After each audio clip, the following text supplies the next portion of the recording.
সম্মানিত প্রিয় উপস্থিতি, আমি যে আয়াতে কারিমা তেলাওয়াত করেছি, আমার আল্লাহ সুবহানাহু ওয়া তাআলা বলছেন, বান্দা নিজে নিজে যদি ঈমানদার দাবি করো, তাহলে কি আমি আল্লাহ তোমাদেরকে ঈমানদার হিসেবে গ্রহণ করব?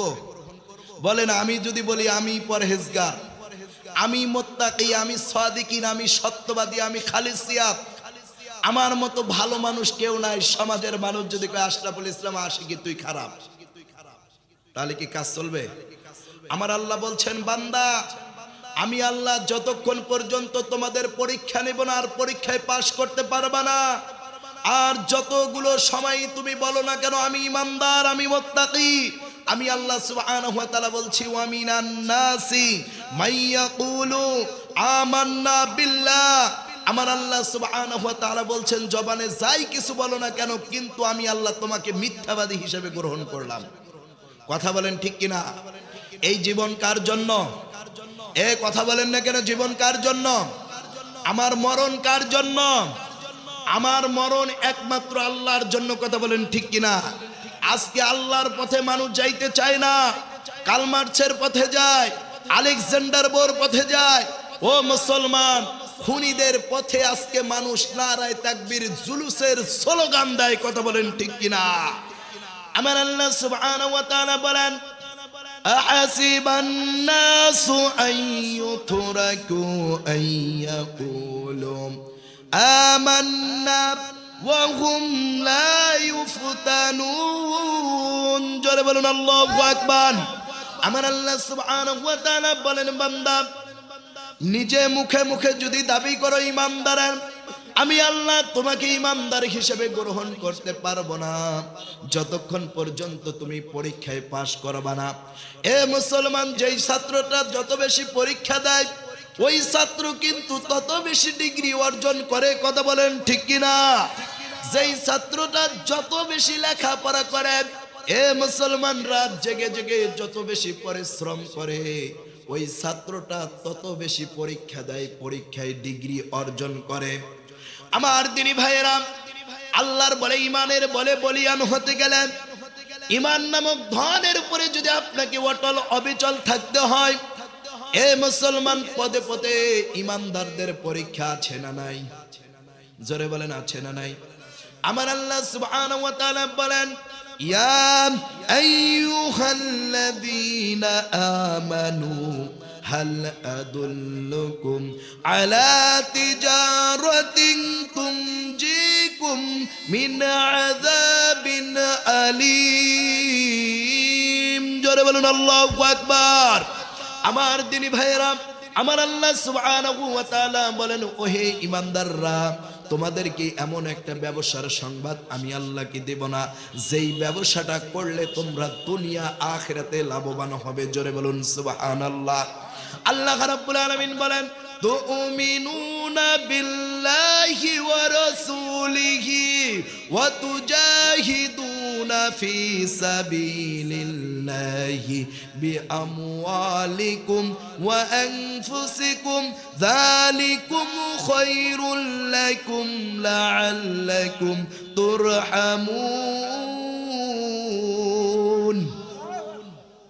আমার দিনী ভাইয়েরা, আমার আল্লাহ সুবহানাহু ওয়া তাআলা বলেন, এক নাম্বার হচ্ছে ঈমান আনতে হবে আল্লাহর উপরে। কার উপরে?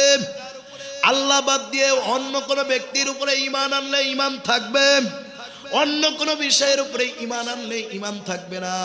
আল্লাহর উপরে ঈমান আনতে হবে।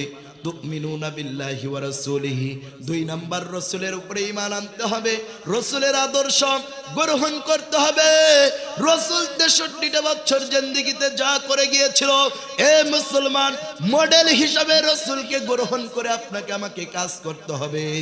যদি আপনি আমি কাজ করতে পারি, তাহলে সে আপনি আমি ঈমানদার হতে পারবো। জোরে বলুন সুবহানাল্লাহ। তিন নাম্বার হচ্ছে ওয়া তুজাহিদুনা ফি সাবিলিল্লাহ। আমার দিনী ভাইয়েরা, ওয়া তুজাহিদুনা ফি সাবিলিল্লাহ, জিহাদ ফি সাবিলিল্লাহ।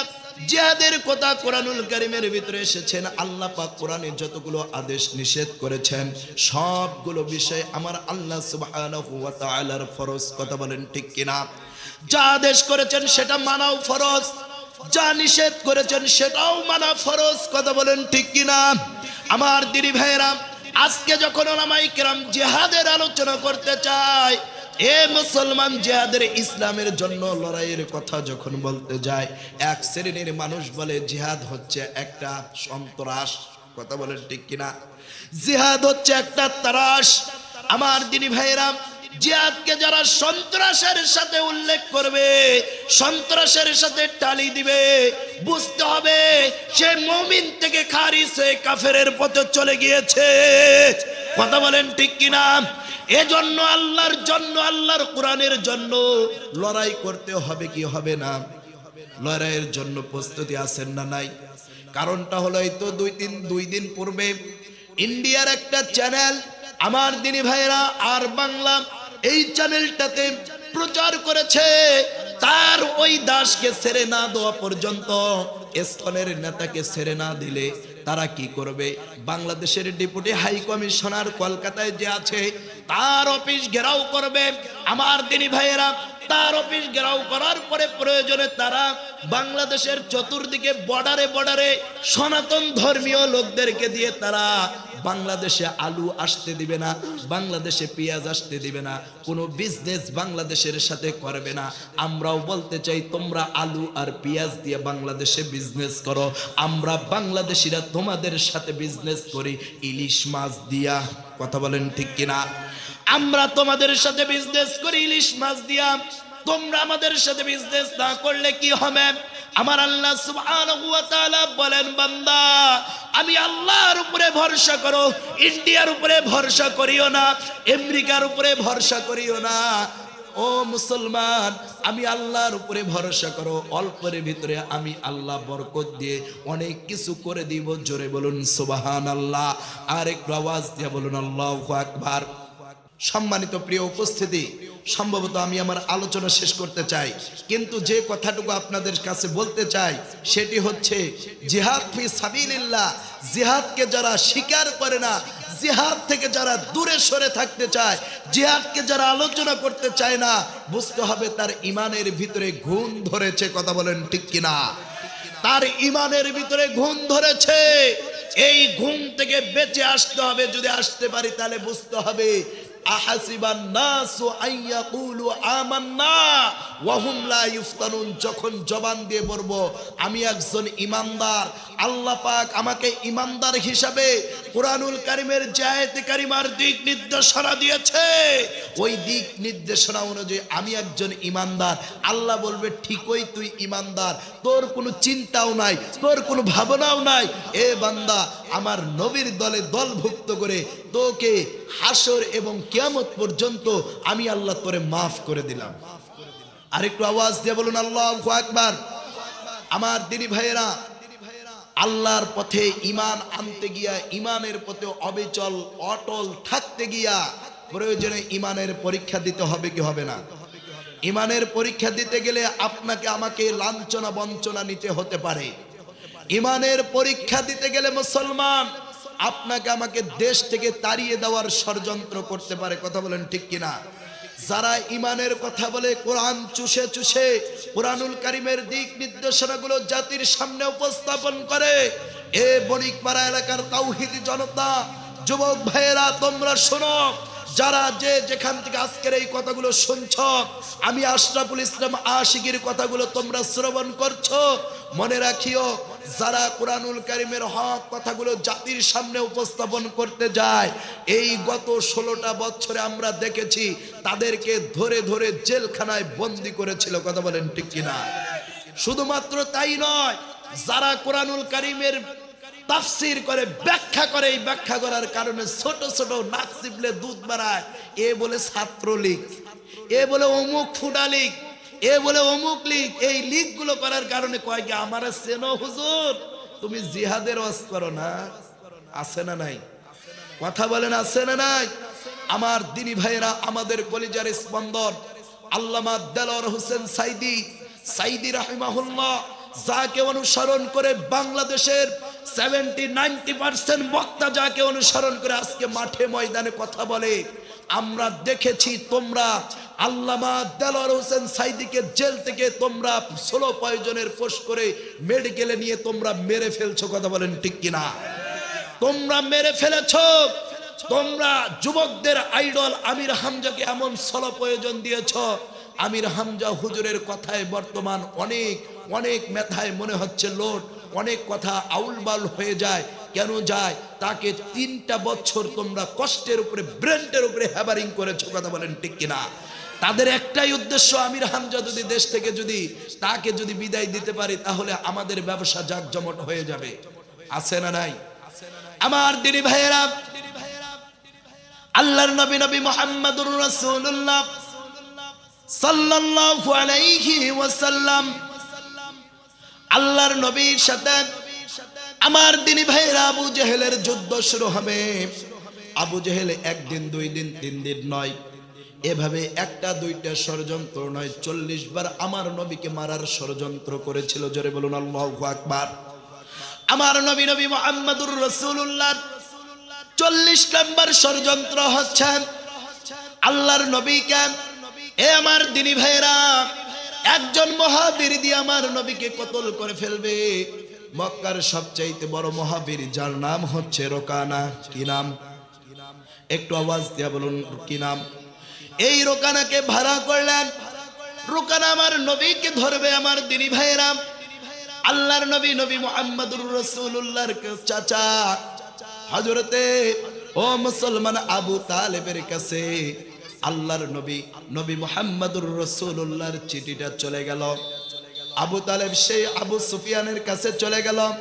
ওই মুহূর্তের মধ্যে মক্কার লিডার আমার দিনী ভাইরা আবু তালেব ওই সময়ের একজন সভাপতি ছিলেন।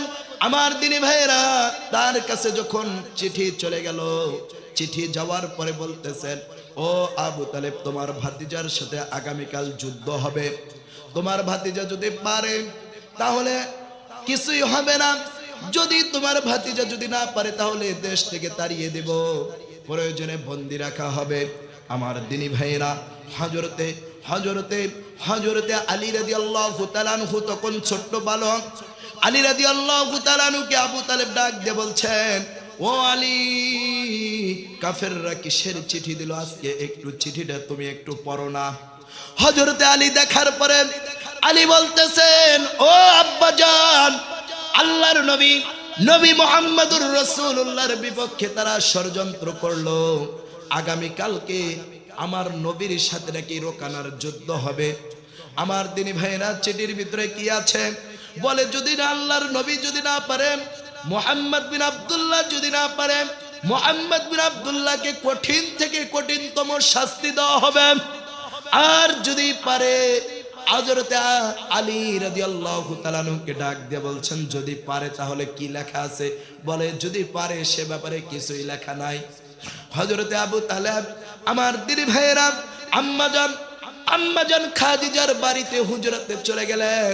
সেখানে গিয়া আম্মাজান খাদিজাকে ডাক দিয়ে বলছেন, ওগো বৌমা, আমার নবী কোথায়, আমার ভাতিজা কোথায়? বলে, আপনার ভাতিজা আরাম ফরমাচ্ছেন। আমার দিনী ভাইয়েরা, রোকানা তারপরের দিন সকালবেলা যুদ্ধ করবে আমার নবীর সাথে, আমার নবীকে কতল করবে। এই সংবাদ কে জানেন? পৃথিবীর কোন লোক জানার আগে জানেন কে? আমার আল্লাহ জানিয়ে দিচ্ছেন, এ রোকানা, আমার নবীকে তুই অসম্মানী করতে চাস, আমার নবীকে যুদ্ধের সুসংবাদ না দিয়া, যুদ্ধের সংবাদ না দিয়া তুই একাই যুদ্ধ করতে চাস, আমি আল্লাহ আমার নবীকে জানিয়ে দিলাম। জোরে বলুন আল্লাহু আকবার। তাহলে ঈমান এমন একটি বিষয়, ঈমানদারের দাবি করতে হলে ঈমানের পরীক্ষা দেওয়ার দরকার আছে না নাই? একটু আওয়াজ দিয়ে বলুন, আছে না নাই? ঈমানের পরীক্ষা দিতে হলে জেলখানায় যাইতে হতে পারে, ঈমানের পরীক্ষা দিতে হলে দেশ থেকে তাড়িয়ে দিতে পারে, ঈমানের পরীক্ষা হলে আপনাকে গালমন্দ করবে, ঈমানের পরীক্ষা দিতে হলে আপনাকে সমাজ থেকে বিতাড়িত করবে। কথা বলেন ঠিক কিনা?